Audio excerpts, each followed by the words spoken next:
Donald Trump was out on the golf course yesterday at Bedminster in New Jersey, and he was approached by an admirer, a fan, a supporter, who secretly taped him, apparently. And this video leaked all over social media last night. Here is Donald Trump's recap of the debate and the aftermath. Debate the other night. Oh, amazing. Kicked that old broken down pile of crap. Yeah. He just quit, he's quitting the race. Is that right? Yep, I got him out of the race. And that means we have Kamala. I think she's going to be better. She's so bad. She's so pathetic. It's so amazing. It's just so fucking bad. So, but can you imagine that guy dealing with Putin and the president of China, who's a fierce person? He's a fierce man. A very tough guy, and they see him. They probably he can't. But they just announced he's probably quitting. Good. Yeah, that's amazing. He's just like chilling on the links. I love this. He's a broken down pile of crap. He really has. This is part of why I connect with Trump a little bit. He really shares my contempt for human beings. You really could tell just what a kind of a nasty prick he is. He's a broken down pile of crap. She's so fucking bad. She's so pathetic. There's a relatability about that. What did I do with the debate the other night? Oh, amazing. Kicked that old broken down pile of crap. Yeah. It's a bad guy. He just quit, he's quitting the race. Is that right? Yep, I got him out of the race. And that means we have Kamala. I think she's going to be better. She's so bad. She's so pathetic. It's so amazing. Now, by bad, he means, by better, he means worse. He means she'll be better for him. Yeah. She'll be easier for him. But yeah, there it is. Some leaked video from Trump himself, riding high on the golf course. Very proud of his performance there. The Daily Beast actually dropped that. They were like the first print publication, I think, to drop that. And then obviously that went on social media. That got out there pretty far and wide. You always have to wonder if these are real, if they're edited weird, or now in the AI era, you always wonder, is that a deep fake? Is that a cheap fake? Nope, that's apparently true. And Trump apparently tweeted out on Truth Social that same video, and he tweeted out, no tax on tips, because that's one of his initiatives now, is that he doesn't want to tax tips, which is a great idea, actually. That is and as you can see, that old broken down pile of crap. He's tipping him there. He's tipping the cat. He just quit, he's quitting the race. Is that right? Yep, I got him out of the race. And that means we have Kamala. I think first I thought he was signing a dollar, because sometimes he'll do that. He'll sign a dollar bill for somebody, but no, that was a tip. And I guess this was just a talk with the caddy. I assume the caddy wasn't filming it himself, because if you work for him, you might not want to film him secretly. It's probably not the best idea. But Trump didn't mind, apparently, whoever filmed it, because he tweeted it out. He was apparently pretty happy with it. So I guess that's forgiven. Okay, so you got a couple things here. One, as I've said many times, he's very much a New Yorker. That's a really New York kind of.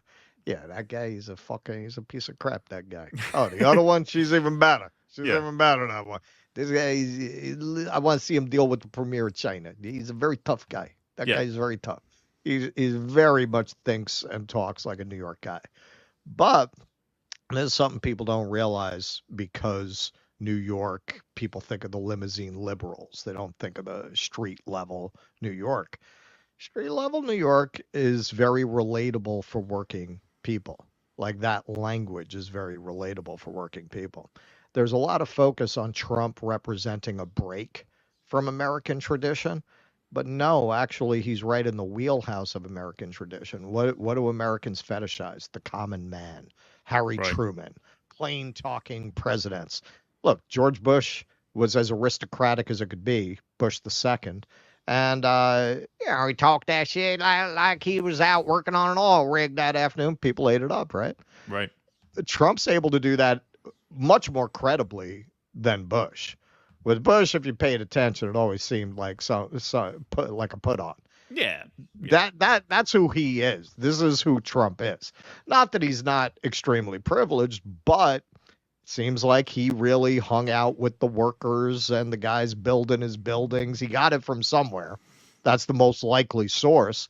The way he talks, the way he formulates. See, in New York, even a lot of times people in certain industries who are wealthy, still it's a New York thing. It's that very this is this. It's that very shit shinola. It's a cultural ethos, even among certain types of elites. Not the old money elites, but he's not an old money elite. He's new money. And also, that's how he made his money in that sort of economic realm. He's basically in the schmata business. That's what people would call the Trump Organization the world's largest small business. Because, yes, it's big. Yes, they made a lot of money. Yes, they're very wealthy. Yes, they had a lot of money going in. Like, you probably don't get Trump steaks and Trump water off the ground if your father wasn't a wealthy real estate mogul as well, right? So there is that. But it is moving product at the end of the day, right? Selling buildings, selling hotel rooms, restaurants, the steak, the water, the this, the that. It's not the new economy. It's not the Davos economy. It's not just sitting in an air-conditioned office moving numbers on a screen around. There's something a lot more analog to it about that, which gives you a sort of connection to the world that the Davos people don't have, which is where that earthy kind of rhetoric comes from. Trump is very analog. He's very manual. It's not just this new there's nothing intangible about how he made his money. Right. Well, and especially in his day, if you were putting up a building, man, you had to deal with the mafia. Of course, yes. You know, you put up a popsicle stand in New York in the 70s and 80s, you had to go through the mob. They controlled all the concrete suppliers. Yeah, he talks about buying concrete, yep. Yeah, all the unions were run by the mob. If you were in construction in his day, yeah, it was a rough and tumble kind of an industry in New York City, and the personality style he cultivated is a reflection of that, and it makes him not so much a break with American tradition in terms of the way he carries himself. It's right over home plate for this American fetishization of plain talking, common, average people. You go back and you look at the first plays that Americans ever wrote and produced, they were very much precursors to the Gary Cooper theme. It would be Americans who were trying to emulate European fashions versus the plain talking, simple, straightforward American ideal.